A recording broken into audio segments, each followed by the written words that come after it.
Hola, soy el doctor Walter Bishop. Tal vez me recuerden como el científico loco de la serie Fringe, del universo paralelo y todo eso. Yo me acuerdo que en el año 68 usé el patrón de interferencia de Young para matar una invasión de tauros en Nepal. Un lindo recuerdo. Bueno, me voy al laboratorio a ver qué macana me mando. Chao.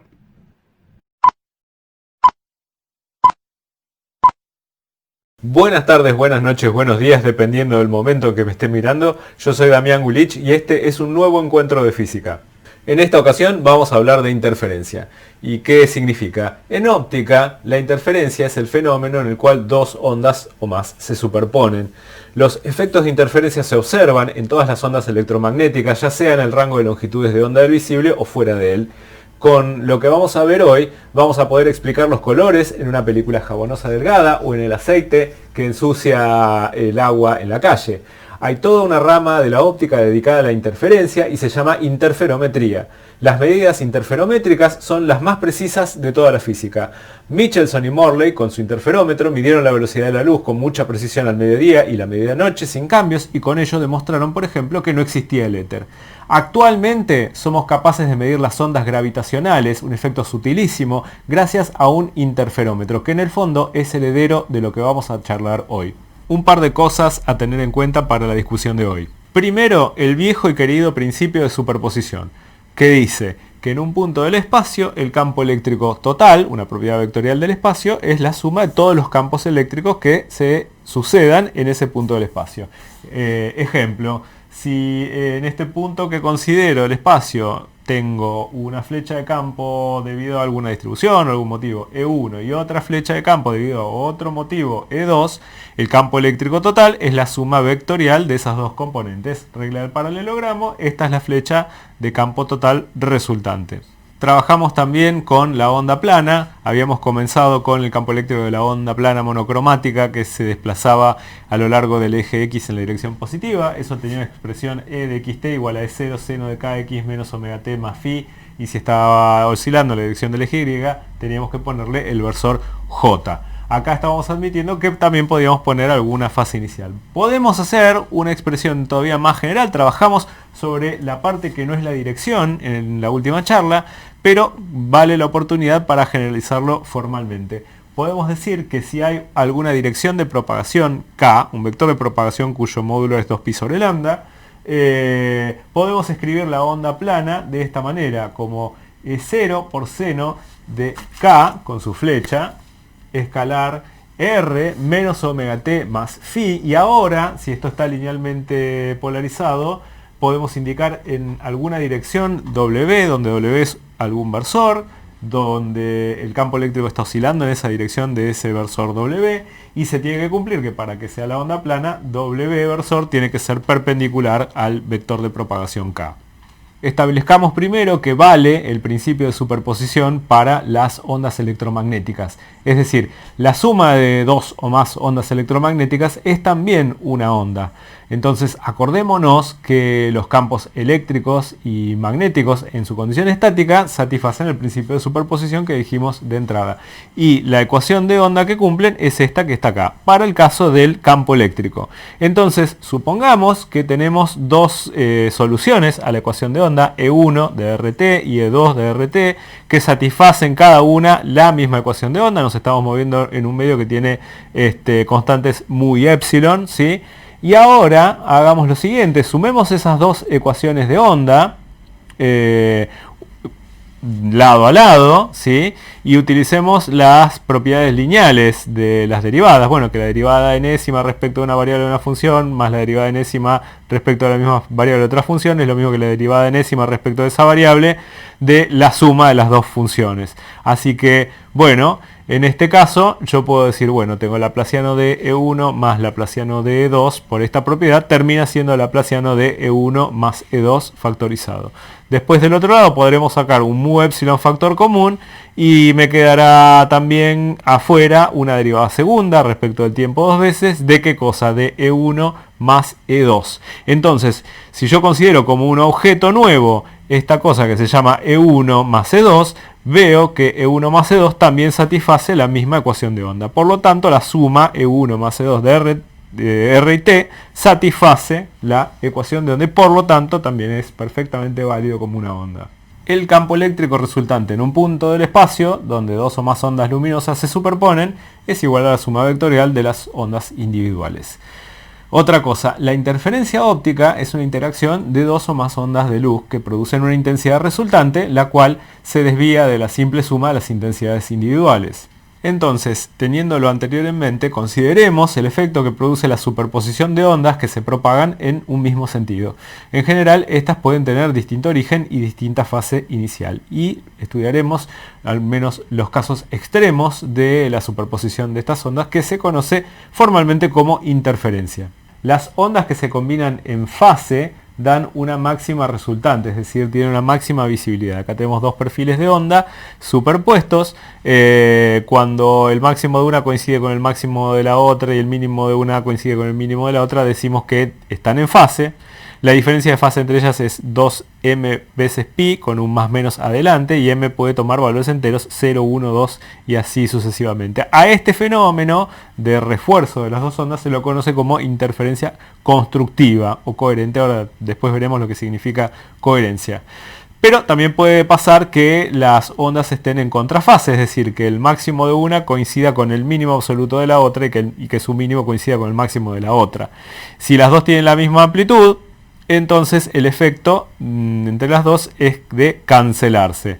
Esto en términos de diferencia de fase, ¿cómo se entiende? Bueno, como que hay múltiplos de 2m más 1 pi radianes de diferencia con un más menos adelante, o equivalentes a 180 grados. A esto se lo conoce como interferencia destructiva. Ahora, si yo tengo ondas que se combinan con diferentes fases relativas, en su mayor parte, en principio se cancelan y la resultante presenta una baja visibilidad. A esto se lo conoce como una suma incoherente. Y ahora hagamos la última formalización de la onda plana monocromática que se propaga en alguna dirección k del espacio. Acá la tenemos representada, tenemos la dirección k del espacio, tenemos un frente de onda que avanza plano en esta dirección. Y dijimos que bueno, el campo eléctrico puede oscilar en alguna dirección que le marque algún versor W que está puesto sobre el plano perpendicular al vector K. Y esta es la expresión E de RT igual a una amplitud E0 por seno de K escalar R menos omega t más alguna fase eventual phi. Esto oscilando en la dirección de W, propiedad que W versor tiene que ser perpendicular acá. Y la última, el último cambio que vamos a hacer ahora es agrupar a W con esta amplitud máxima E0. Y notemos que E0 multiplicado por un versor nos da un vector que tiene cierta amplitud. Y entonces digamos que ese vector es un vector que apunta en una dirección fija del espacio. A eso lo vamos a llamar E0 con una flecha arriba, y después lo otro queda como estaba, seno de K escalar R menos omega t más esta fase phi. Entonces ahora, si yo quiero representar esto, puedo dibujar al campo eléctrico en la misma dirección que W. Así que esta amplitud de campo eléctrico la llamamos la amplitud vectorial de esta onda, y se sigue cumpliendo que este vector E0 tiene una longitud constante. Después lo que lo hace oscilar en el tiempo y el espacio es este factor, seno de K escalar R menos omega t más phi. ¿Y qué propiedad cumple? Bueno, que E0 además es perpendicular al vector de propagación K, donde recordemos que K tiene de módulo 2pi sobre lambda.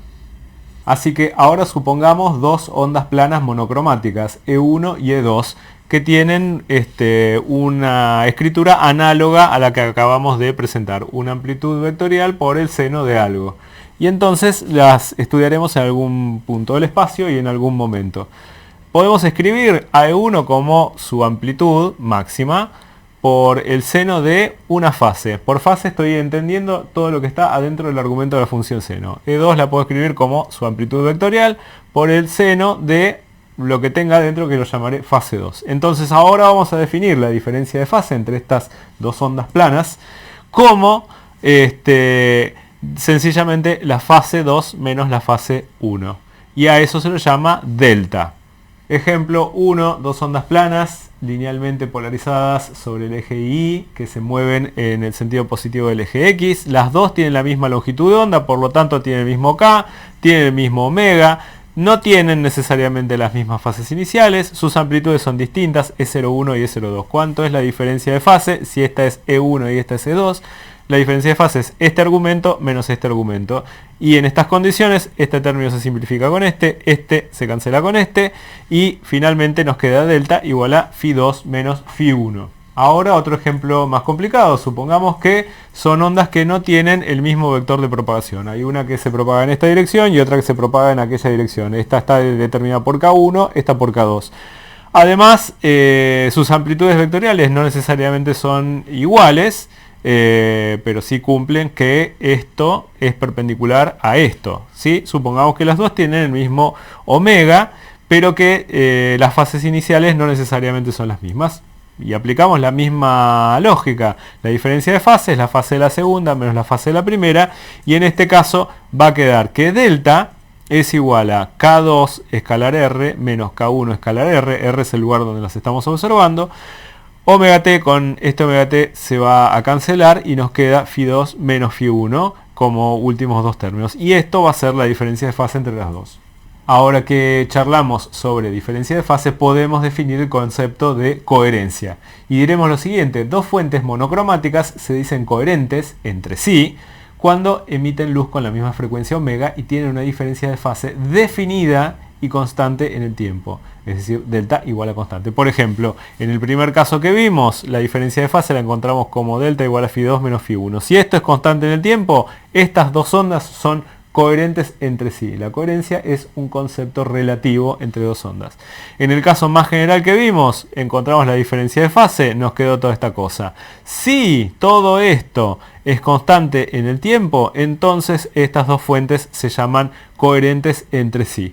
Un ejemplo de luz coherente en laboratorio es la luz del láser, donde todos, en un chorro de luz, todos los rayos tienen coherencia mutua, es decir, el primer rayo con el último, el primero con el segundo, y así sucesivamente todos con todos, mantienen una diferencia de fase constante, y entonces decimos que ese haz es de luz coherente. Los láseres comerciales no son coherentes en todo lo que puede llegar a propagarse el rayo de luz, sino que mantienen esta coherencia mutua entre todos los rayos del tubo de luz, por una cierta longitud. A eso se lo conoce como longitud de coherencia del láser. Pero bueno, las lámparas, como por ejemplo las que me están iluminando en este momento, no tienen esta dicha de que todos los rayos sean mutuamente coherentes. Entonces lo que decimos es que son fuentes incoherentes o luces incoherentes. Ejemplos: las lámparas de filamento, las de LED en general, el sol, la luz de una vela.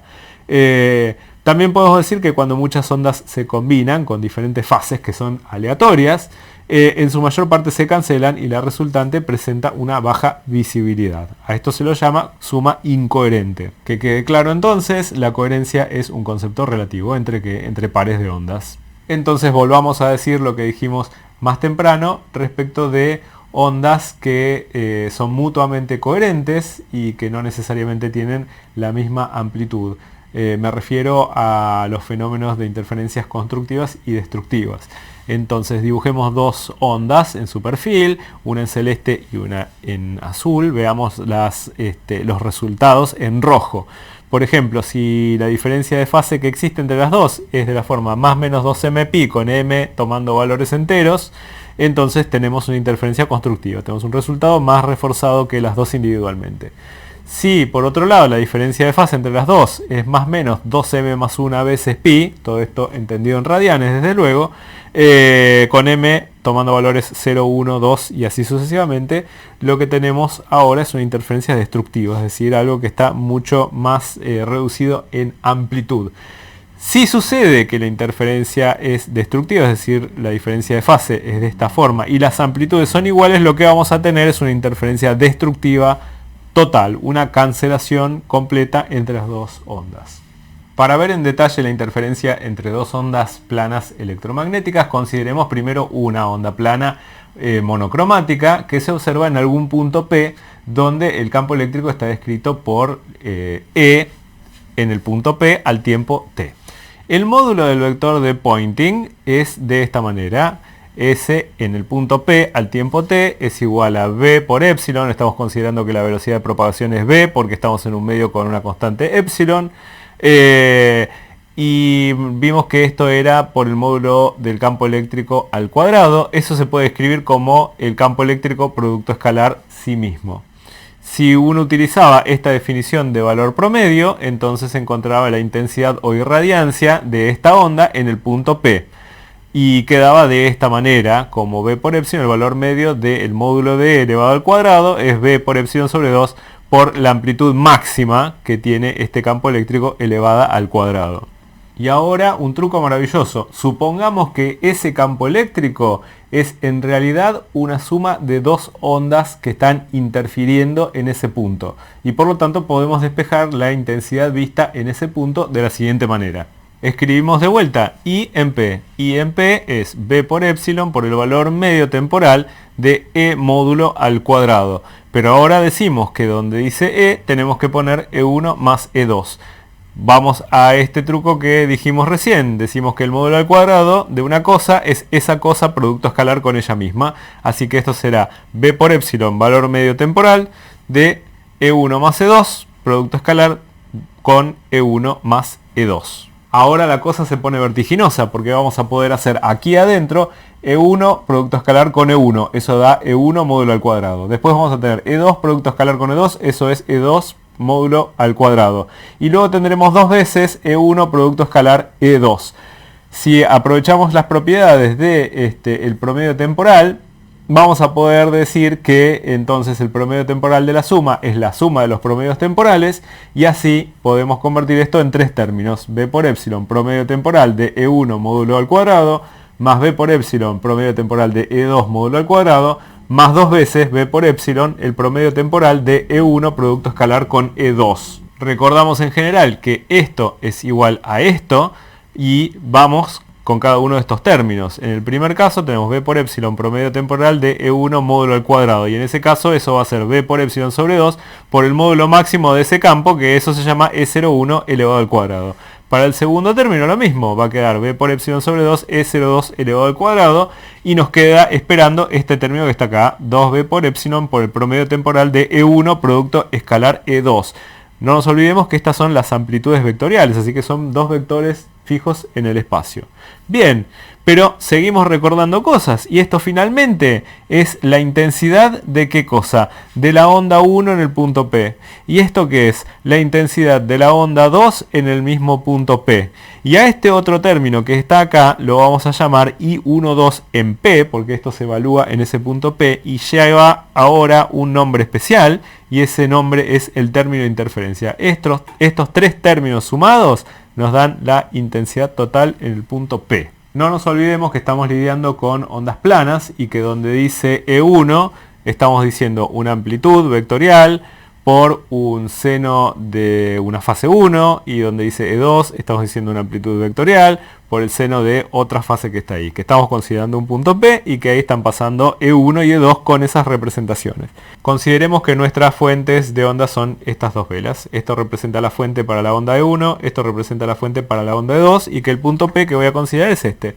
Este resultado nos está diciendo la intensidad en este punto P, debido a la presencia de ondas electromagnéticas que vienen de estas dos fuentes, va a ser la intensidad debido a la primera fuente en ese lugar, más la intensidad debida a la segunda fuente en ese lugar, más otro término, que es un término de interferencia. Nosotros, macroscópicamente, en nuestra experiencia diaria, no vemos ningún efecto raro debido a esa interferencia en esta experiencia en particular. ¿Por qué no vemos un efecto de interferencia en estas condiciones de este experimento con estas velas? Bueno, primer motivo, que son dos fuentes de iluminación que son mutuamente incoherentes, es decir, la diferencia de fase establecida en este punto P por esas dos ondas no está definida en el tiempo, es decir, no toma un valor constante a lo largo del tiempo. Segundo motivo, aunque lográramos convencer a estas dos velas para que me den una diferencia de fase constante en este punto P, tenemos que acordarnos que son fuentes naturales, es decir, que no tienen un estado de polarización definido.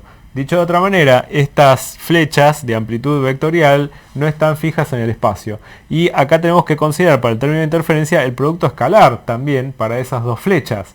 Y como estas dos flechas están moviéndose en el espacio, es decir, sus ángulos mutuos van entre 0 y 2pi, con un valor medio, vamos a encontrarnos que eso da 0. Por lo tanto, nuestra intuición está perfectamente enmarcada en lo que nos dice esta expresión. ¿Por qué? Porque el término de interferencia, para estas condiciones en particular, es 0. Y ahora vamos a estudiar casos en los cuales puede no dar 0 y da lugar a efectos muy interesantes. Por intuición, lo que quiero decir es prejuicio y en un rato va a quedar claro. Con las formas desarrolladas para las dos ondas planas E1 y E2, podemos calcular específicamente la forma del término de interferencia I1, 2 si el punto P se encuentra determinado por un vector de posición R con una flecha arriba y las dos ondas tienen exactamente la misma frecuencia omega. Acá, al que le interese, le dejo todo este desarrollo. Tenga cuidado que esta X es solamente multiplicar, no es un producto cruz.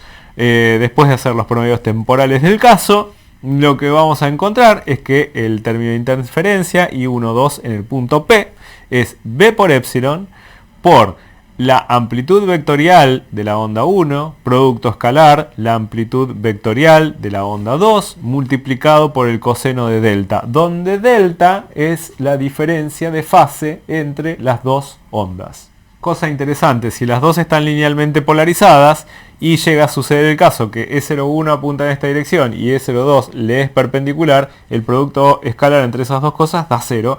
Así que no va a haber término de interferencia, por más que estén linealmente polarizadas y por más que haya una diferencia de fase constante.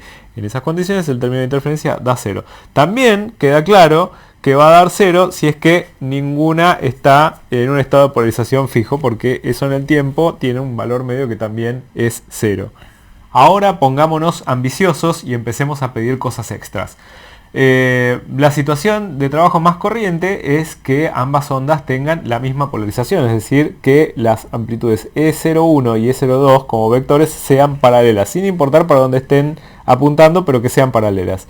Es decir, E01, producto escalar, E02 es directamente el módulo E01, E02. Entonces, el término de interferencia I12, sabemos que es B por epsilon, la amplitud vectorial de la primera onda por la amplitud vectorial de la segunda onda por el coseno de delta. En estas condiciones se reduce a B por epsilon E01, E02 por el coseno de delta.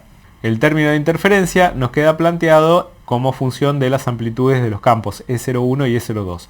Pero si nos acordamos de la relación para encontrar las intensidades, podemos despejar las amplitudes de los campos. ¿Qué quiero decir? Que si I1 es B por epsilon sobre 2 E01 al cuadrado, puedo despejar E01 como la raíz cuadrada de 2I1 sobre B por epsilon. Lo mismo para I2, y entonces encontrar E02 como la raíz cuadrada de 2I2 sobre B por epsilon. Y reemplazar esta expresión aquí y esta expresión aquí. Fíjense que entonces tengo 2I1 raíz por 2I2 raíz, eso me da 2 veces raíz de I1 y 2. Y abajo me queda raíz de B por raíz de B por epsilon, me da B por epsilon que se simplifica con B por epsilon. Por lo tanto reemplazamos todo y nos queda I12 en P igual a 2 veces la raíz cuadrada de la intensidad de la onda 1 en ese punto P por la intensidad de la onda 2 en ese punto P por el coseno de delta.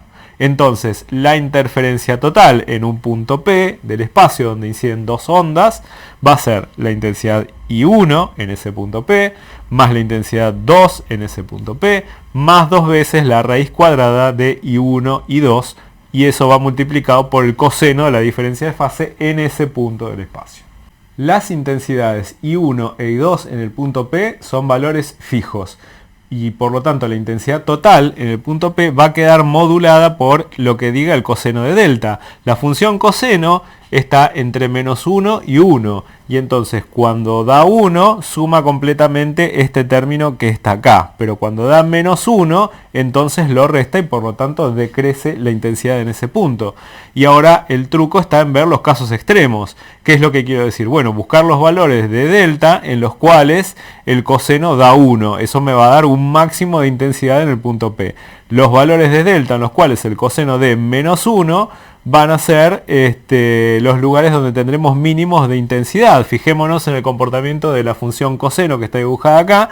Tenemos que nos da un máximo, es decir, nos da 1 cuando da el argumento 0, delta, o 2pi o menos 2pi. Es decir, que cuando delta es más o menos 2 veces mpi, vamos a tener un máximo de intensidad. Cuando m como etiqueta puede tomar los valores 0, 1, 2, lo que sea. ¿Y cuando nos da menos 1? Bueno, el coseno nos da menos 1, por ejemplo, en pi y en menos pi, después en 3pi y en menos 3pi, es decir, cuando delta sea más o menos 2m más 1 veces pi, 2m más 1 son números impares, en ese caso la etiqueta m puede tomar valores 0, 1, 2, 3, etc.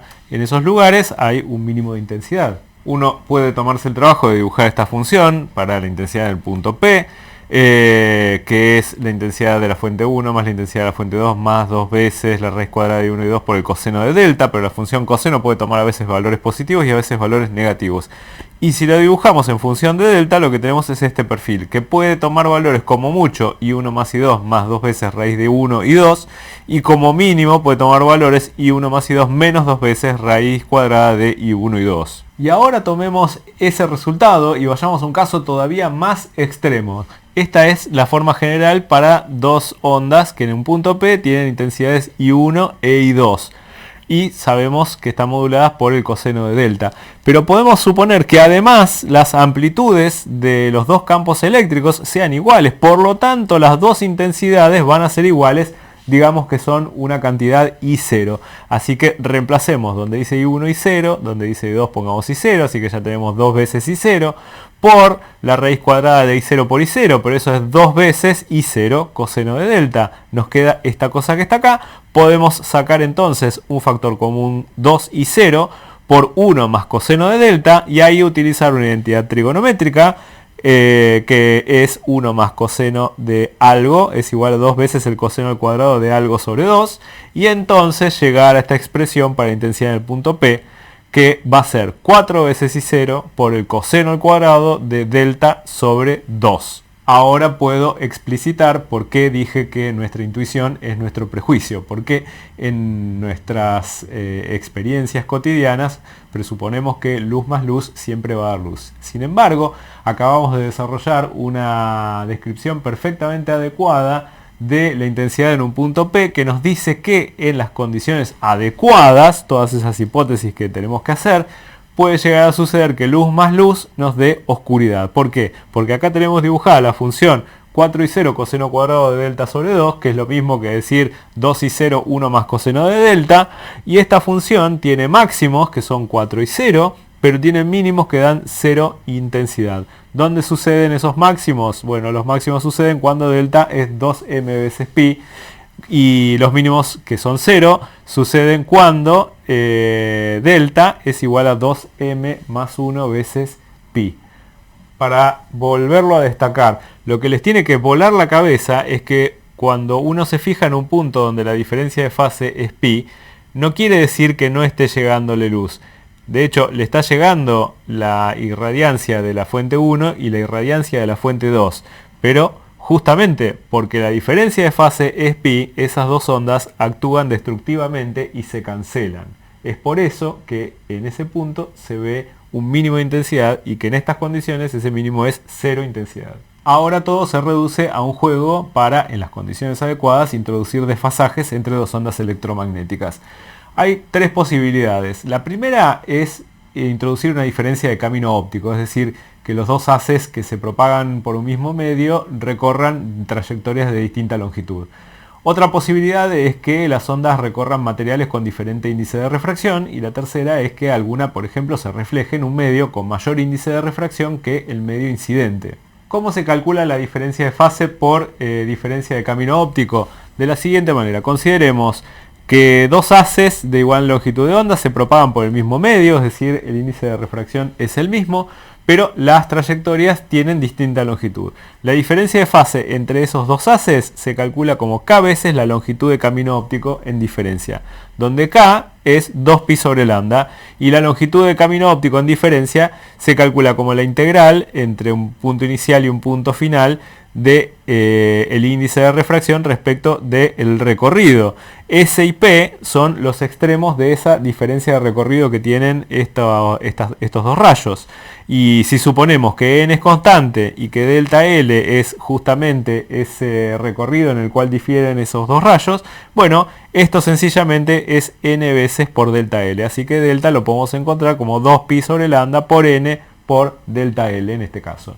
Una aclaración importante para las cosas que vamos a discutir hoy. Vamos a hablar de rayos, llamémoslos A y B, que de algún lado salen razonablemente paralelos. ¿Y por qué digo razonablemente paralelos? Bueno, porque eso nos va a simplificar la geometría para saber después algunas cosas como la diferencia de fase. Pero para que interfieran estos rayos, de alguna manera, en algún punto P del espacio se tienen que cruzar para interferir. Así que hay varios mecanismos por los cuales estos rayos pueden llegar a coincidir en un punto P y hoy vamos a considerar que, bueno, por una cuestión geométrica, ambos rayos coinciden en ese punto P, pero no es la única manera.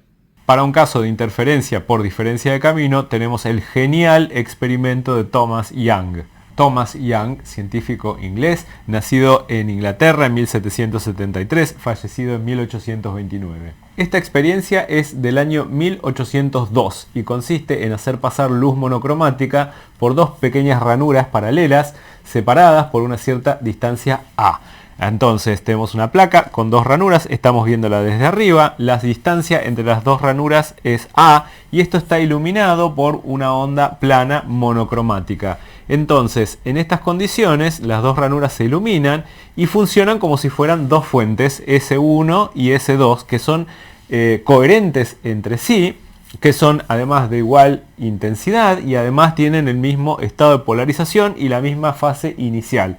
Entonces, para las ondas que salgan de S1 y S2, K1 en módulo es lo mismo que K2, que es lo mismo que K, que es 2pi sobre lambda. La fase inicial 1 es lo mismo que la fase inicial 2. S1 y S2 emiten ondas cilíndricas y las interferencias entre los dos haces se observan en una pantalla que está situada a una cierta distancia D de las rendijas. Acá tenemos las rendijas, a una distancia D ponemos una pantalla y vemos cómo es la distribución de intensidad luminosa. A cada punto P de la pantalla llega un haz de cada fuente. Yo me paro en un punto P y veo qué pasa con el haz de la fuente 1 y qué pasa con el haz de la fuente 2. Entonces, cuando sobre la pantalla hay una diferencia de fase que es 2m más 1 veces pi, tendremos un mínimo de intensidad, y si es 2m pi tendremos un máximo de intensidad. Acá tenemos lo que se ve en una experiencia contemporánea, una serie de franjas brillantes y oscuras que se correlacionan con esto que dijimos hace un ratito y ahora lo veremos. Y acá tenemos una copia de las acuarelas que presentó el propio Young en la presentación de este experimento en las charlas de la London's Royal Institution en 1802. ¿Cómo se lee este perfil? Bueno, que en este lugar, en este lugar, en este lugar, en este lugar, en este lugar, etcétera, etcétera, tenemos una diferencia de fase que es equivalente a 2m veces pi, es decir, es proporcional a 2 veces pi. Eso quiere decir. Y en los lugares donde tenemos oscuridad total, bueno, que tenemos una diferencia de fase que es de la forma 2m más 1 veces pi. ¿Qué sucede en el medio? Bueno, en el medio sucede que la diferencia de fase toma un valor intermedio, por lo tanto, el término de interferencia no resta tanto como en los casos extremos. Vamos a hacer un desarrollo de este problema en el caso de lo que se considera la región central de la pantalla en la cual se observa todo. Considero que las ranuras son muy pero muy pequeñas. Considero que están muy próximas, es decir, la distancia A está en el orden de fracciones de milímetro. Después el gráfico este es una exageración porque la distancia D está en el orden de metros. 1 metro, 2 metros es una distancia razonable. Después vemos un eje de simetría para este sistema. y el punto en el cual el eje de simetría toca la pantalla, ese va a ser un origen de coordenadas, y voy a considerar un punto P que está a una distancia Y del origen de coordenadas. Estoy considerando además que el índice de refracción del medio en el cual se propagan estas ondas luminosas es 1, como lo es, por ejemplo, el aire con buena aproximación. Supongamos que ese 1 es la fuente que está arriba y ese 2 es la fuente que quedó abajo, a diferencia del dibujo que hicimos al principio. Si consideramos el punto P, entonces digamos que el punto P está a una distancia R1 de S1 y que está a una distancia R2 de S2. Y de vuelta que la distancia al eje de simetría es Y. Digamos que R es la distancia que hay entre el punto entre las dos fuentes y el punto P. Y este dibujo es muy exagerado. ¿Por qué? Porque si la distancia D es lo suficientemente grande, entonces podemos hacer la aproximación de que tanto R1 como R2 están en el orden de R. Eso es lo que digo aquí. Y que difieren en una cierta cantidad delta R, que en esta geometría, si θ es este ángulo que está acá, también va a estar acá.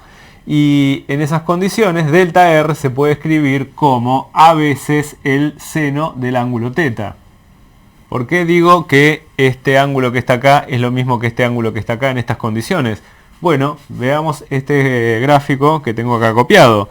Si este es el ángulo θ, el que va desde el punto intermedio entre las dos ranuras hacia el punto P, y este ángulo está trazado desde el eje de simetría, yo ahora puedo tomar, por ejemplo, una línea paralela a esta y dibujarla en la fuente de abajo, y entonces decir que esencialmente este ángulo también es θ.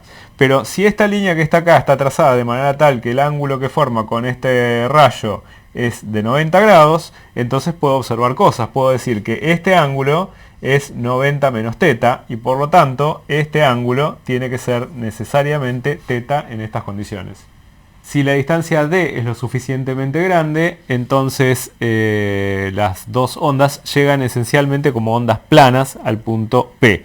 ¿Qué sabemos de sus vectores de propagación? Que son K1 y K2, que podemos decir que eso es K, esencialmente. ¿Cuánto mide de módulo eso? 2pi sobre lambda. La fase para la onda 2 y la fase inicial para la onda 1 son iguales. Y entonces podemos buscar el ejemplo que hicimos general de diferencia de fase en el caso de ondas planas. Eso va a ser K2 escalar R menos K1 escalar R más Φ2 menos Φ1. Pero si Φ2 y Φ1 son iguales, se cancelan. Y podemos decir que este producto escalar, si los dos vectores K1 y K2 son esencialmente paralelos, entonces diremos que son esencialmente K. Y el producto escalar en cada caso va a ser K por R2 menos K por R1, de donde podemos sacar factor común K de R2 menos R1, así que esto es K veces delta R. Y esto, ¿a qué nos hace acordar? Bueno, a la definición que dimos de diferencia de fase por diferencia de camino óptico, donde acá el N, ¿cuánto es? 1.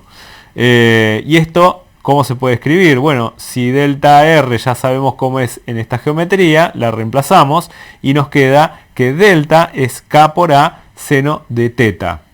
Y ahora la aproximación de la región central de la pantalla. Y en la región central, si medimos todo en radianes, podemos observar que el seno del ángulo es aproximadamente lo mismo que la tangente del ángulo.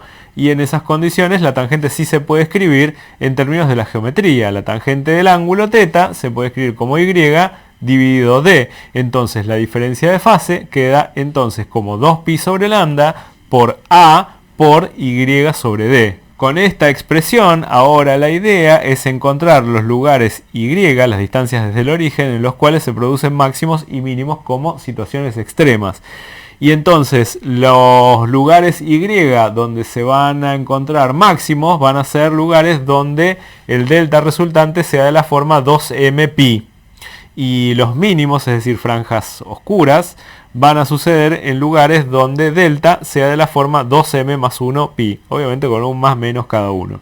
Donde encontramos los máximos de interferencia, es decir, donde se da la interferencia constructiva, donde delta, que tiene la expresión 2pi sobre lambda por A, Y sobre D, da 2m pi, donde ahora lo he escrito de esta manera, que m puede tomar valor 0, más menos 1, más menos 2, más menos 3. Si se invierte esta relación para despejar y, se encuentra que los y máximos están contados con este índice m, son de la forma m veces lambda d sobre a.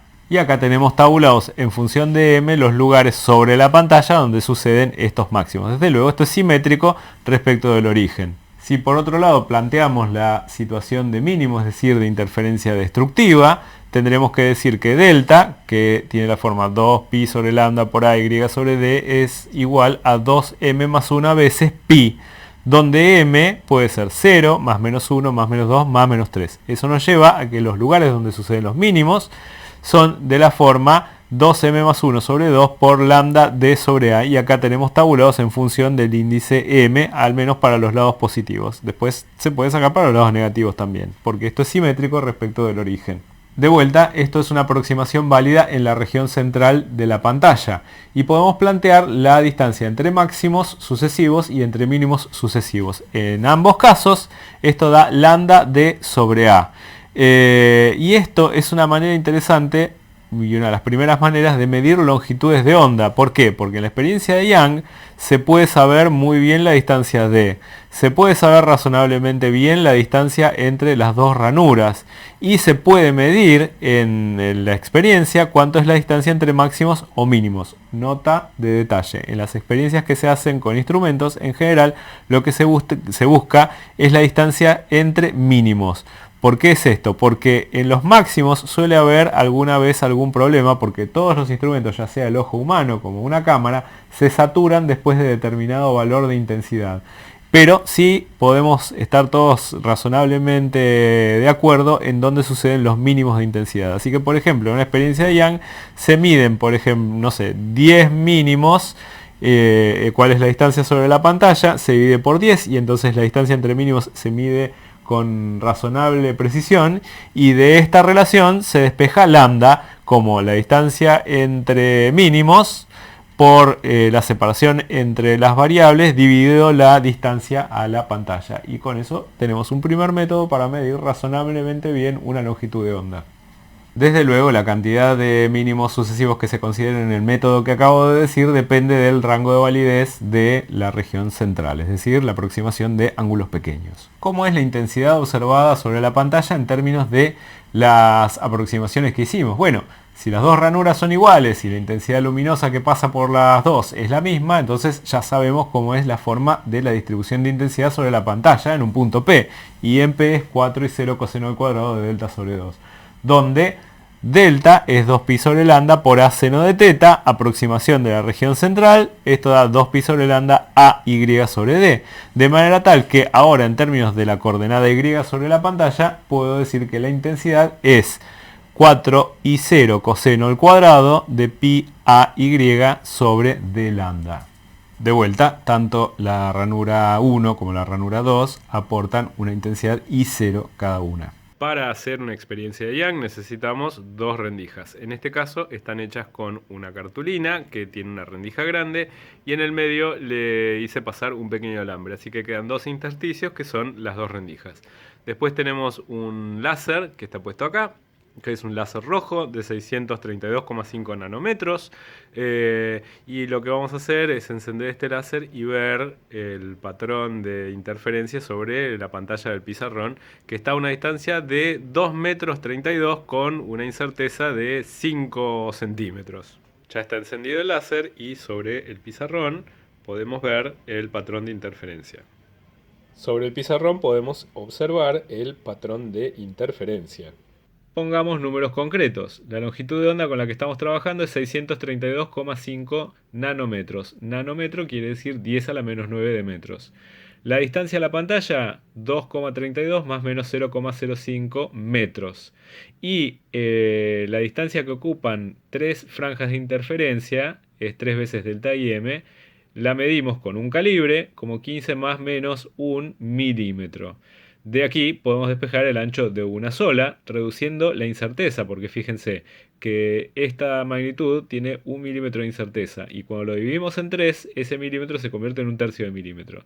Desde luego, el ancho de una sola va a ser 15 sobre 3, que es 5. Así que el delta IM nos queda como 5 más o menos 1/3 de milímetro. Pero esto nosotros sabemos que es lambda, la longitud de onda, por la distancia entre las rendijas y la pantalla, dividido la separación entre las rendijas. Y podemos utilizar esta relación para encontrar justamente la separación entre las rendijas.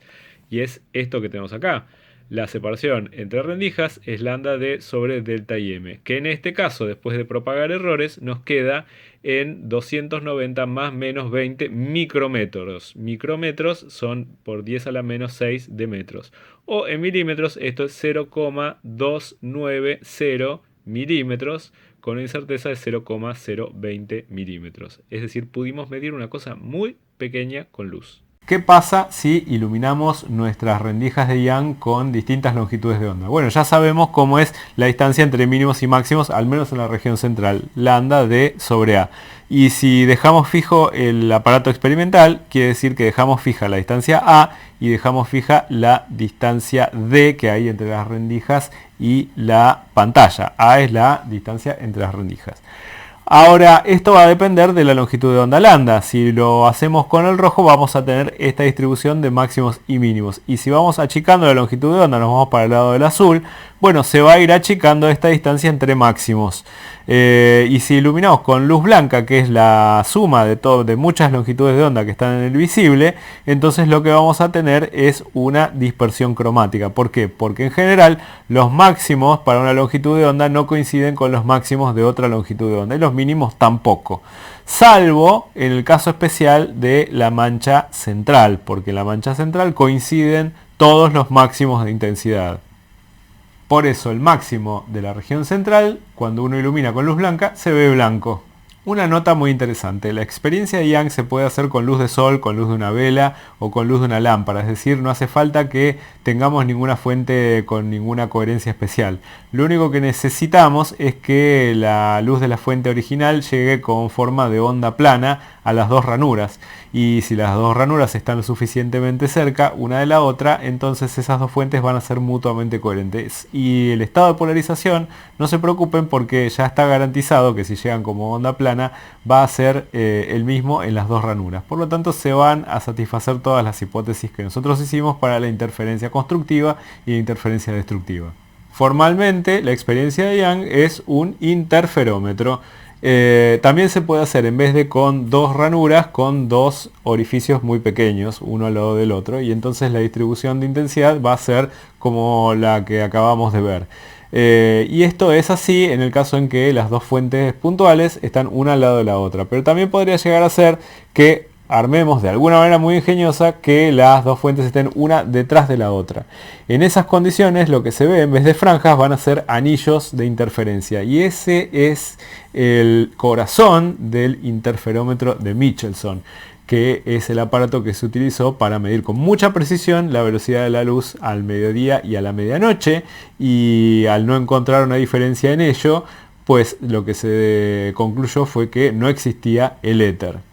Ahora podemos discutir el fenómeno de interferencia en láminas delgadas. Esto por lo general se observa en películas delgadas de jabón, en manchas de aceite sobre el agua, en películas antirreflectantes, en filtros de color o también en el efecto de colorización por una capa delgada de óxido en un metal. Para interferencia en láminas delgadas tenemos que decir qué entendemos por lámina delgada.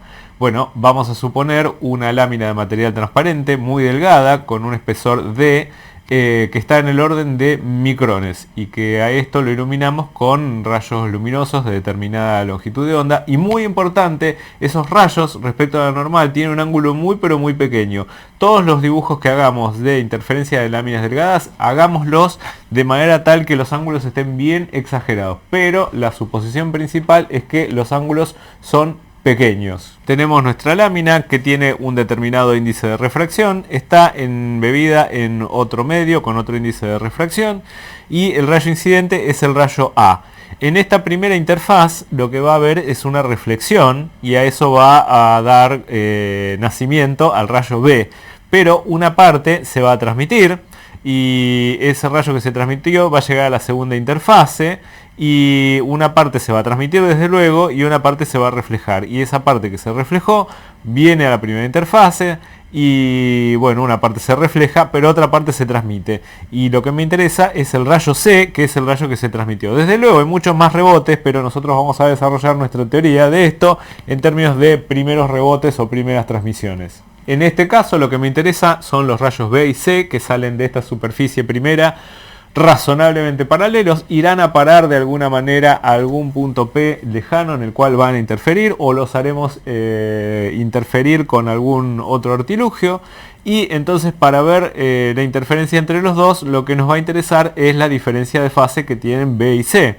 En general, con los coeficientes de Fresnel yo puedo determinar cuáles van a ser las intensidades de B y C respecto de A, y no van a ser en principio iguales. Entonces lo que sabemos para la intensidad cuando interfieren el rayo B y C es que esto depende de la diferencia de fase, y que la forma es esta: es la intensidad que aporta el rayo B más la intensidad que aporta el rayo C, más 2 veces la raíz cuadrada de la intensidad de B por la intensidad de C por el coseno de la diferencia de fase. Y ahora tenemos que discutir cómo encontrar la diferencia de fase entre el rayo B y el rayo C. Sabemos que en estas condiciones el perfil es de esta forma, y que cuando la diferencia de fase sea más menos 2mπ tendremos un máximo de intensidad, y que cuando la diferencia de fase sea de la forma más menos 2m más 1π en radianes desde luego, vamos a tener un mínimo de intensidad. La información para poder encontrar la diferencia de fase viene de lo que le sucede a cada uno de estos rayos. Por ejemplo, el rayo B sufre un cambio de fase por la reflexión, y esto es algo que discutimos cuando hablamos de coeficientes de Fresnel. Y el rayo C respecto del rayo A lo que tiene es un cambio de fase por una reflexión que hay aquí, más una diferencia de fase que viene de la diferencia de camino óptico. La definición de diferencia de fase en este caso va a ser delta BC igual a delta AC menos delta AB. ¿Y qué significa cada cosa? Bueno, delta BC es la diferencia de fase que van a tener el rayo B y el rayo C cuando interfieran. Delta AC es la diferencia que tiene el rayo C respecto del rayo A por las cosas que le sucedieron acá en esta lámina delgada. Y delta AB es la diferencia de fase que tiene el rayo B respecto del rayo A por haber hecho en este caso una reflexión. Desde luego, fíjense que estamos metiendo delta BC adentro de un coseno, y el coseno es una función par, así que si yo quisiera también podría ponerlos dados vuelta acá adentro, porque no tiene ningún efecto permutar, es decir, poner un signo menos adentro de la función coseno. La información interesante en este caso va a yacer en la componente del campo eléctrico que es perpendicular al plano de incidencia. Entonces, cuando hagamos los problemas de interferencia en capas delgadas, siempre vamos a estar haciendo la hipótesis de que estamos trabajando con el campo eléctrico a componente perpendicular al plano de incidencia. Y vamos a considerar las tres cosas que le pueden llegar a suceder de cambio de fase a un haz cuando está interactuando con una interfaz entre dos medios. Primer caso, la reflexión externa. ¿Esto qué quiere decir? Que el índice de refracción del medio incidente es menor que el índice de refracción del medio transmitido. En ese caso se cumple que el coeficiente de Fresnel para la reflexión, el R perpendicular, desde luego es E0R dividido E0I a componente perpendicular. Bueno, en este caso siempre es negativo para todo ángulo de incidencia, por eso nos enfocamos en la componente perpendicular. Entonces, ¿eso qué quiere decir? Que la amplitud del campo eléctrico reflejada está al revés que la flecha del campo eléctrico incidente. Eso es lo que quiere decir. Y entonces esto se interpreta como un cambio de fase, y acá hay una ambigüedad que la vamos a utilizar a nuestro favor. ¿Por qué? Porque ese cambio de fase, ese ángulo que existe entre las dos flechas que están enfrentadas entre sí, bueno, se puede medir como más pi sobre 2 o como menos pi sobre 2, dependiendo de cómo uno quiera. Hay una ambigüedad y nosotros la podemos utilizar como nos convenga.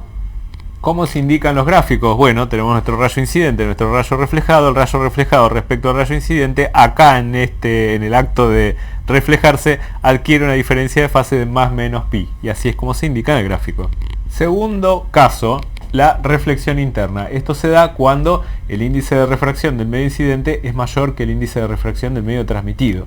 En este caso se cumple que el coeficiente de reflexión es mayor que 0 para todo ángulo de incidencia. En particular, cuando el ángulo de incidencia es mayor que el ángulo crítico, el coeficiente de reflexión es equivalente a 1 porque tenemos la reflexión total interna. ¿Y esto qué significa? Bueno, que siempre la amplitud del campo reflejado está en fase respecto del campo incidente, y eso se interpreta como que la diferencia de fase es 0 o eventualmente un 2pi. ¿Cómo se indica? Bueno, tenemos nuestro rayo que está reflejándose internamente y le indicamos una diferencia de fase delta igual a 0 radianes.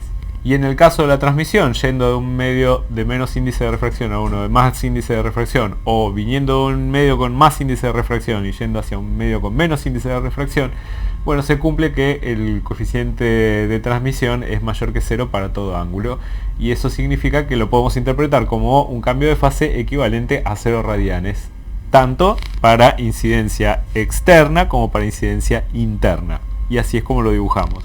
Recordemos que cuando buscamos una diferencia de fase por diferencia de camino óptico en un medio que tiene un índice uniforme, se puede encontrar de esta manera: k veces la longitud de camino óptico en diferencia. K es 2pi sobre lambda y la longitud de camino óptico en diferencia termina siendo n veces el camino geométrico recorrido por esta onda. Así que si uno quiere calcular la diferencia de fase en este caso, será 2pi sobre lambda por el índice de refracción, si es que este es uniforme, por el camino geométrico recorrido por la onda.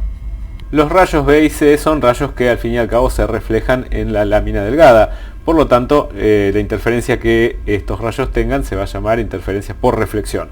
Así que consideremos una lámina delgada de material transparente de índice de refracción N2, que a ambos lados está rodeada por un medio con índice de refracción N1. Si N2 es mayor que N1, lo que tenemos son reflexiones externas. Y tenemos que ver cómo son las diferencias de fase de los rayos B y C respecto del rayo que los origina, que se llama A.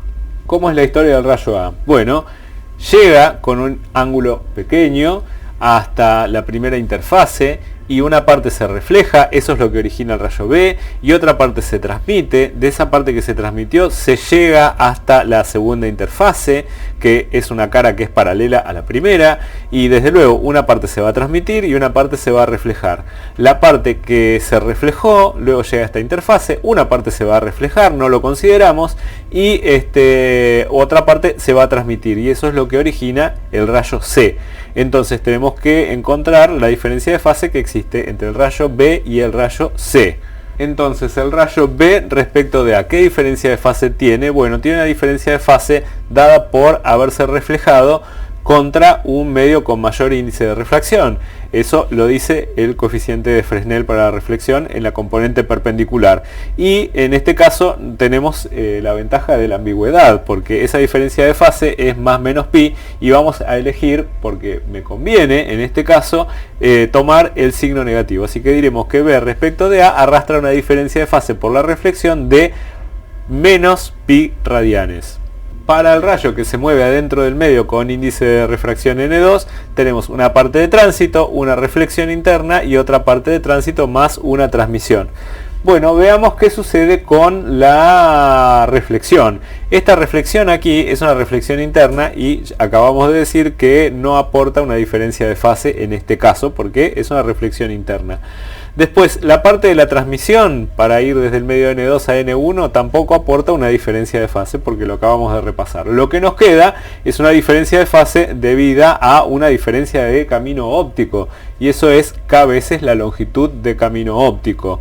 Y ahora ponemos de manifiesto la hipótesis que hicimos de que los ángulos son pequeños respecto a la normal, es decir, el rayo A entra con un ángulo muy pequeño respecto a la normal. Este gráfico, como lo deben hacer ustedes en los problemas, es un gráfico exagerado para que se entienda bien lo que está pasando.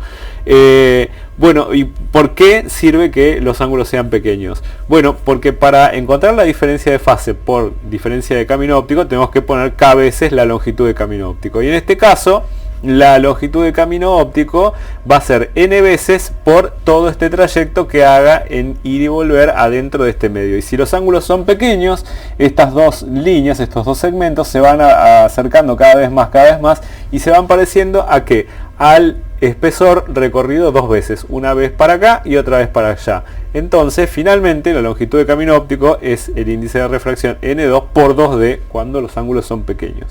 Finalmente, podremos escribir la diferencia de fase entre el rayo B y el rayo C. Será delta AC es 2pi sobre lambda por n2 por 2d, menos delta AB, pero delta AB era menos pi, que con un menos se hace un más, así que queda más pi. Y esta es la expresión que nos queda para la diferencia de fase entre el rayo B y el rayo C. Tenemos una lámpara de luz blanca y agua jabonosa con un rulo de alambre. Y podemos ver las figuras interferenciales por reflexión. A ver... Justo ahí vemos colores. En la parte de arriba, en algún momento, se va a ver oscuro, y eso es porque ya es tan delgada la capa de líquido que no se puede dar la interferencia constructiva. Les dejo para que comprueben que la diferencia de fase entre los rayos reflejados es la misma si ahora el índice de refracción N2 es más chico que N1. Desde luego, acá en esta transparencia estoy indicando el módulo del desfasaje en la reflexión que corresponde contra un medio con más índice de refracción. Y ustedes usen el signo que más les convenga. Ahora, ¿qué pasa si tenemos tres capas de distintos índices de refracción? Como lo que tenemos representado acá, donde están escalonados. ¿Esto qué quiere decir? Que N1 es más chico que N2 y N2 es más chico que N3. Bueno, en ese caso tenemos que volver a razonar cómo son las diferencias de fase entre B y C. Desde luego, la diferencia de fase que hay entre B y A es de pi radianes por la reflexión en esta superficie, porque es una reflexión contra un medio con mayor índice de refracción. Pero también en la siguiente reflexión, que es la que va a experimentar el rayo C en su tránsito acá dentro del medio con N2, va a haber también pi radianes de diferencia de fase. Acá estoy eligiendo, por ejemplo, el signo positivo. Si el ángulo es pequeño, también el rayo C va a tener una diferencia de fase de 2pi sobre lambda por N2 por dos veces este espesor, desde luego. Y cuando planteemos la diferencia de fase entre B y C, los pi's de diferencia de fase se van a cancelar y nos va a quedar esta expresión 2pi sobre lambda por N2 por dos veces D. En este caso, como en el anterior, se pueden plantear las condiciones de interferencia constructiva o interferencia destructiva, que es donde nos vamos a encontrar con los máximos de intensidad o los mínimos de intensidad. En este caso en particular, podemos decir, bueno, si sabemos la diferencia de fase entre B y C que tiene esta expresión y planteamos que esta diferencia de fase, por ejemplo, es del tipo de interferencia constructiva, entonces esto tendrá que ser igual a 2 veces mpi con m tomando estos valores que están acá. Si yo quisiera, por ejemplo, podría determinar, dado el espesor D y dados los índices de refracción, cuáles son las longitudes de onda que hacen interferencia constructiva en la reflexión, es decir, cuáles son los colores que se ven reforzados en la reflexión. Y llegamos a esta expresión.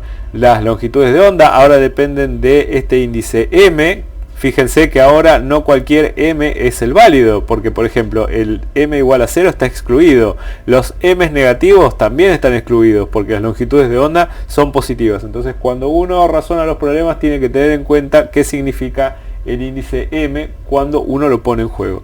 Desde luego m está dividiendo a 2n2 por d, así que todo esto nos dará una familia de longitudes de onda que vistas por reflexión están reforzadas, es decir, se ven con mayor intensidad.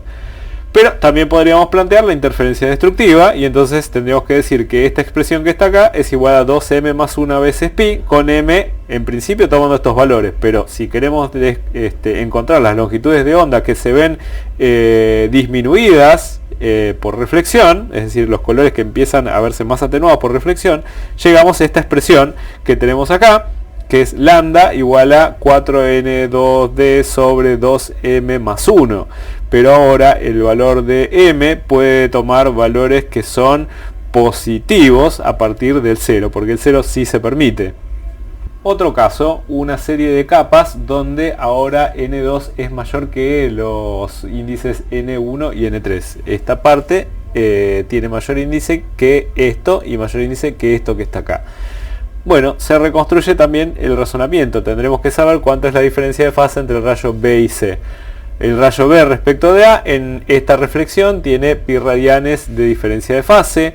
Después el rayo C, ¿qué diferencia de fase tiene la reflexión? En la reflexión aquí se da contra un medio con menor índice de refracción. Así que eso en ese caso da 0 radianes. Y solamente queda la diferencia de fase por esa diferencia de camino óptico. Les dejo para que chequeen que en estas condiciones, entonces delta BC es 2pi sobre lambda por N2 por 2D más pi de vuelta.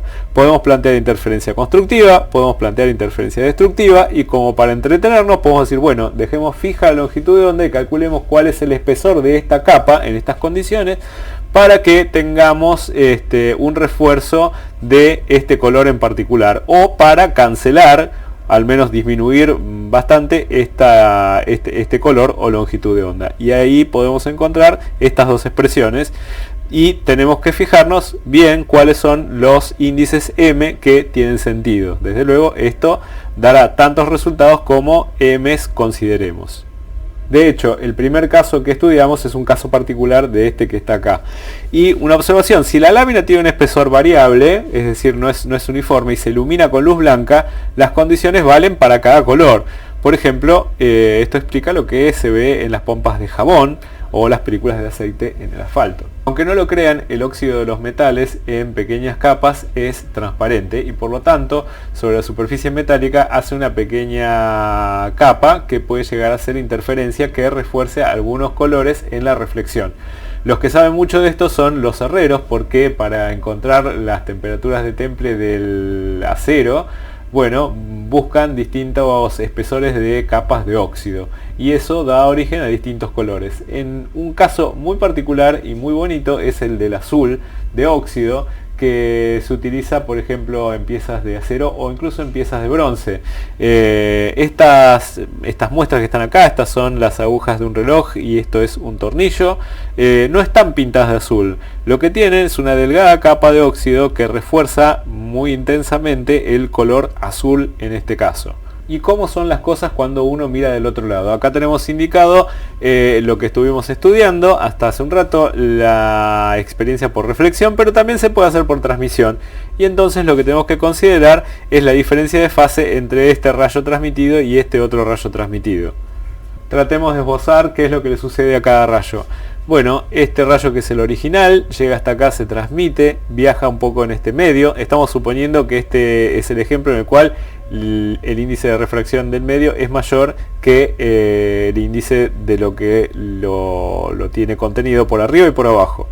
Pero bueno, veamos entonces qué sucede. Este rayo cuando pasa del medio N2 al medio N1 de vuelta, bueno, no sufre una diferencia de fase por hacer esa transición. Pero bueno, ¿qué va a suceder, por ejemplo, cuando este rayo llega acá y se divide y se refleja? Bueno, esto es una reflexión contra un medio con menor índice de refracción en este caso y por lo tanto eso no aporta una diferencia de fase. Llegamos hasta aquí arriba, aquí hay una nueva reflexión, pero esa reflexión es contra un medio con menor índice de refracción, y eso no aporta una diferencia de fase. Entonces eso luego se vuelve a reflejar y sale otra vez. Entonces finalmente la diferencia de fase que vamos a tener entre estos dos rayos que están acá va a ser puramente debida a la diferencia de camino óptico. Una aplicación, películas antirreflectantes. ¿Qué son las películas antirreflectantes? Bueno, son capas de dieléctrico, es decir, sustancias transparentes, que se colocan en la interfase entre dos medios transparentes y minimizan la reflexión en las superficies, como por ejemplo el coating o recubrimiento que tienen las cámaras fotográficas, los telescopios o incluso los anteojos que tengo yo puestos, que dan un reflejo violáceo en algunos casos. Por ejemplo, pues esto puede ser vidrio y tenemos una capa de espesor D de índice N2 y tenemos un medio que es N1. Ya vimos por reflexión cuáles son los rayos, vimos en estas condiciones cuáles son la diferencia de fase entre los rayos B y C, si es que N1 es menor que N2 y N2 es menor que N3.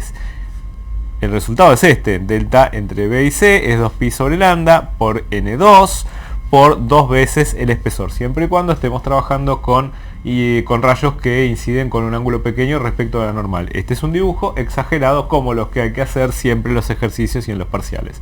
Y podemos plantear, por ejemplo, la condición de interferencia destructiva. ¿Eso qué significa? Que esta diferencia de fase, escrita de esta manera, es igual a 2m más 1 veces pi radianes, donde m en principio puede tomar los valores 0, más menos 1, más menos 2, etcétera, etcétera.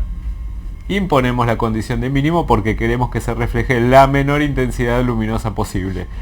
Al igualar la diferencia de fase con la condición de interferencia destructiva, podemos encontrar, en función de la longitud de onda y del contador o índice M, un montón de espesores D que cumplen con esta condición, de los cuales el más chico, les dejo que chequen, sucede cuando M es igual a 0 y luego va a tomar distintos valores positivos, pero el más pequeño sucede cuando tenemos este espesor de capa que mide lambda sobre 4 veces N2, y este es el espesor mínimo de la película para atenuar esa específica longitud de onda. El rayo B y el rayo C, cuando vemos las cosas por reflexión, tendrán intensidades respecto de A que están dadas por los coeficientes de reflectancia y transmitancia que vimos en el encuentro de Fresnel. Y entonces, en general, lo que vamos a tener es que la interferencia, la intensidad debida a la interferencia entre estos dos haces, va a tener esta forma que depende de la diferencia de fase entre B y C. Y puede tener máximos y puede tener mínimos, pero los mínimos no son de cancelación completa. Lo que nos gustaría es buscar ahora alguna aplicación que nos va a llevar a algún compromiso para lograr que haya una cancelación completa en la reflexión, es decir, que no haya nada de luz reflejada. Bueno, para hacer eso tendremos que hacer como cuando vimos en Young, que las dos intensidades sean exactamente iguales para que valga esta fórmula que está acá, que sí me admite una cancelación total. Para cancelar completamente la reflexión en ángulos pequeños, desde luego, vamos a imponer que las reflectancias que vimos con Fresnel en las dos superficies, tanto la primera superficie como la segunda superficie, sean exactamente iguales. Teníamos una expresión de la reflectancia específicamente para componente paralela y perpendicular, que era el R minúscula al cuadrado. A incidencia normal podíamos hacer la aproximación y nos quedaba de esta manera: n2 menos n1 sobre n2 más n1 elevado al cuadrado. Y eso será para la interfase 1,2. También podemos calcularlo para la interfase 2,3. Y eso quedará entonces de la forma: la reflectancia es n3 menos n2 sobre n3 más n2 elevado al cuadrado. Si ustedes igualan estos dos términos y empiezan a manipular algebraicamente esto para despejar n2, yo les garantizo, porque la hice a esta cuenta, que van a llegar a esta relación, que n2, para que se dé esta condición, debe ser la raíz cuadrada de n1 multiplicado por n3. Por ejemplo, para la interfase aire con índice de refracción 1 y vidrio con índice de refracción N3 igual a 1,5, encontramos que la capa necesaria debe tener un índice de refracción de 1,22. Al espesor mínimo de esa capa lo encontramos con esta relación. Revisen entonces que esta condición de cancelación total para la reflexión impone que la transmisión haya sido total, y entonces eso lo que nos lleva a concluir es que encontramos una manera con la cual podemos transmitir muy eficientemente una determinada longitud de onda. Ejemplos en los cuales esto es de utilidad: bueno, por ejemplo, en los anteojos. Yo en los anteojos lo que puedo querer es que pasen con más facilidad las longitudes de onda donde el ojo humano es más sensible, las del amarillo y el verde, por ejemplo. Y entonces podemos plantear un filtro que haga una cancelación, por ejemplo, para el verde y, bueno, para la reflexión. Y por lo tanto el verde se va a transmitir muy bien. Y los otros colores, por ejemplo, sí se reflejarán. Entonces ustedes en mis anteojos verán un reflejo violáceo, por ejemplo. En las cámaras fotográficas también es deseable que pase la mayor cantidad de luz en determinada zona de sensibilidad del sensor que esté detrás, y también se hacen tratamientos para este efecto. Ahora vamos a hablar de franjas de interferencia, y en la física suele suceder a menudo que los caminos conducen a Isaac Newton. Estudiemos ahora la interferencia en películas delgadas, en un caso de una geometría general. Así que consideremos que tenemos un universo de índice de refracción N2 para este lado, tenemos una delgada capa de índice de refracción N1 justo en el medio, y luego de vuelta tenemos un universo de índice de refracción N2. Esta capa N1 tiene un índice de refracción que es más chico que N2. Estoy proponiendo que las interfaces sucesivas tienen una geometría cualquiera, pero por lo menos es lo suficientemente suave. Como debe ser, este dibujo de rayos es un dibujo con ángulos exagerados. Vamos a considerar siempre ángulos pequeños respecto de la línea vertical. Un rayo A llega a la primera interfase y se divide en un rayo B y un rayo X. El rayo X llega a la siguiente interfase y se divide porque una parte se refleja en el rayo Y y otra parte se transmite en el rayo D. Luego el rayo Y llega a esta interfase y una parte se transmite como el rayo C y otra parte se refleja como el rayo Z. El rayo Z, una parte desde luego se va a reflejar, pero una parte se va a transmitir y eso va a originar el rayo E. Los rayos B y C son rayos vistos por reflexión, los rayos D y E son rayos vistos por transmisión. Si el rayo A incide con un ángulo pequeño respecto de la vertical, entonces la distancia que recorre el rayo X es aproximadamente la misma distancia que recorre el rayo Y, que es más o menos la misma distancia que recorre el rayo Z, que todas convergen a la distancia D que hay entre las dos interfaces en el punto en el cual se están sucediendo todas estas bifurcaciones y transmisiones. B y C son mutuamente coherentes, D y E son mutuamente coherentes, por lo tanto, si salen razonablemente paralelos, pero convergen en algún lugar de alguna manera, van a interferir.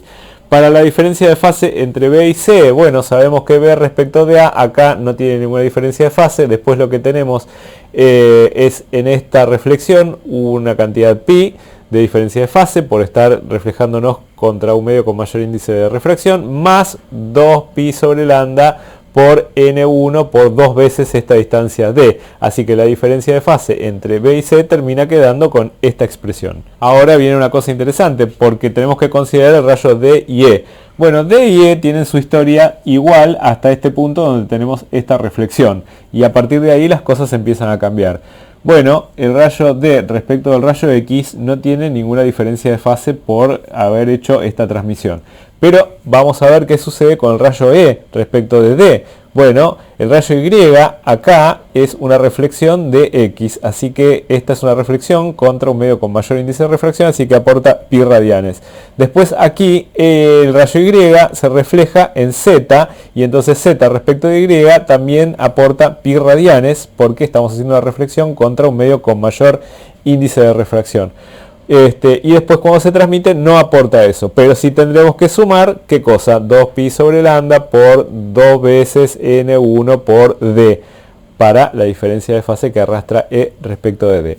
Finalmente, la diferencia de fase la podemos escribir de esta manera: 2pi sobre lambda por n1 por 2d más 2pi, porque esos fueron los aportes de las reflexiones.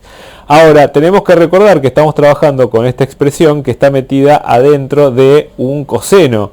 Y la función coseno es una función periódica, así que si utilizamos esta identidad, coseno de u más menos 2pi es lo mismo que coseno de u. Este 2pi es lo mismo que haber sumado 0. Así que la expresión para la diferencia de fase para los rayos vistos por transmisión toma esta forma. Nosotros vamos a ver dos geometrías en las cuales se puede expresar la distancia d justo en el lugar de interés en función de alguna coordenada, y vamos a plantear las condiciones de máximos y de mínimos para la interferencia. Primera aplicación: cuñas ópticas. Vamos a considerar el caso de una cuña de aire u otro medio que forma un ángulo beta que es pequeño entre dos vidrios rectos. Basta que el índice de refracción del medio cumpla que n del aire, que viene a ser el medio, sea menor que el índice de refracción del vidrio. Y ahora el mismo razonamiento se puede repetir para la cuña de vidrio con aire entre las dos placas de vidrio. Para una onda plana monocromática, y el caso de observación por reflexión, podemos plantear las diferencias de fase entre los rayos que se reflejan. El resultado para la diferencia de fase entre los rayos B y C es de esta forma, y podemos plantear la condición de interferencia constructiva o la condición de interferencia destructiva. Aquí tenemos una foto de esta experiencia que consiste en dos placas de vidrio gruesas que están articuladas por un lado y separadas entre sí por algún papel o algo fino. Y cuando esto se ilumina desde arriba con luz monocromática, como por ejemplo luz de amarillo de sodio, lo que se observa es una serie de franjas claras y oscuras. La parte clara corresponde a donde se da una interferencia constructiva y la parte más oscura corresponde a la parte donde se da interferencia destructiva. Todo se reduce a saber cómo se escribe el espesor D en el lugar que a mí me interesa. Y entonces fijemos un sistema de coordenadas con su origen O en el lugar donde están articulados los dos planos. Digamos que este es el ángulo beta entre los dos planos y que vamos a mirar todo a una distancia X del origen. En la distancia X del origen, la separación entre las dos placas es D. Y D se puede encontrar como beta X, sencillamente. Bueno, aquí está hecha esa aproximación, que D en función de X es la tangente de beta por X, que si el ángulo es pequeño es aproximadamente beta por X. Así que si reemplazamos en la expresión de la diferencia de fase, vamos a poder escribirla como 2pi sobre lambda por NA por 2 beta X más pi. De las condiciones de interferencia constructiva y destructiva podemos encontrar las posiciones de los máximos y de los mínimos de intensidad en función de la coordenada X. Estas van a ser las posiciones en las cuales esperamos máximos de interferencia, o sea, lo más brillante de la franja brillante, y estas son las posiciones X donde esperamos ver las intensidades menores, es decir, los mínimos de intensidad. Acá está la foto de la experiencia y acá está tomado el perfil de intensidad mostrando los máximos y los mínimos sucesivamente. En 1704 Isaac Newton en su libro de óptica publica este experimento que ha dado en conocerse entonces como anillos de Newton. ¿Qué cambia respecto de la cuña? Que la superficie de arriba ahora es una superficie esférica de radio R. El índice de refracción del vidrio es NB, el índice de refracción de la cuña de aire, por ejemplo, es NA. De vuelta estamos asumiendo que NA es más chico que NB. Para los rayos vistos por reflexión, la diferencia de fase es la misma y podemos plantear la condición de interferencia constructiva y la condición de interferencia destructiva. Pero ahora tendremos que tener cuidado en cómo se escribe esta separación D en función de la coordenada. Entonces aprovechemos que esto tiene una simetría cilíndrica y entonces pongamos nuestro sistema de referencia con su origen O en el lugar en el cual la superficie esférica toca al plano de referencia que está abajo, y diremos que la distancia hasta el lugar donde me interesa ver cuánto es el espesor de la capa de aire, bueno, esa distancia es R, así que la idea ahora es plantear D en función de la coordenada radial R. ¿Qué podemos hacer con esta geometría? Bueno, tenemos nuestra esfera que está apoyada sobre este plano y que estamos a una distancia R del punto de contacto. Este es el origen. Y la distancia hasta acá es R y el espesor de la capa es D. Y ahora podemos hacer un poco de geometría porque podemos irnos hasta el centro de curvatura de esta superficie esférica, y si la superficie esférica tiene radio R y si estamos a esta distancia R y acá el espesor es D, podemos proyectar esto sobre el eje vertical. Así que esto también mide D, por lo tanto esta distancia de acá hasta acá mide R menos D, y ahora lo que podemos hacer es aplicar el teorema de Pitágoras y decir que esta distancia que está acá es R, así que si la elevamos al cuadrado, eso me va a dar tanto como R minúscula al cuadrado más R menos D elevado al cuadrado. De esta expresión podemos despejar específicamente R minúscula elevado al cuadrado y luego desarrollar estos cuadrados, así que me cae acá R cuadrado menos un corchete, R al cuadrado menos 2RD más D cuadrado, y ahora distribuir este menos. Tengo R cuadrado menos R mayúscula al cuadrado más 2RD menos D cuadrado. Ahora cancelamos términos, R cuadrado mayúscula con R cuadrado mayúscula. Esto es igual a 2RD menos D cuadrado. Pero ahora tenemos que pensar en la física del problema, y en estas condiciones lo que estamos considerando siempre son unos espesores de capa muy pequeños. Así que este término D elevado al cuadrado es todavía más pequeño que D. Así que esto es despreciable en comparación con esta parte que está acá. Entonces R cuadrado es aproximadamente igual a 2R por D. Entonces de aquí, igualado a esto, podemos despejar D en función de R. D es igual a R cuadrado sobre 2R mayúscula. Eso entonces se puede reemplazar en la expresión para la diferencia de fase para los rayos vistos por reflexión, para llegar a esta forma. y plantear las condiciones de máximos y mínimos de interferencia. Con eso les dejo a ustedes la tarea de determinar que los radios en los cuales se producen los máximos tienen esta expresión y los radios en los cuales se producen los mínimos tienen esta otra expresión.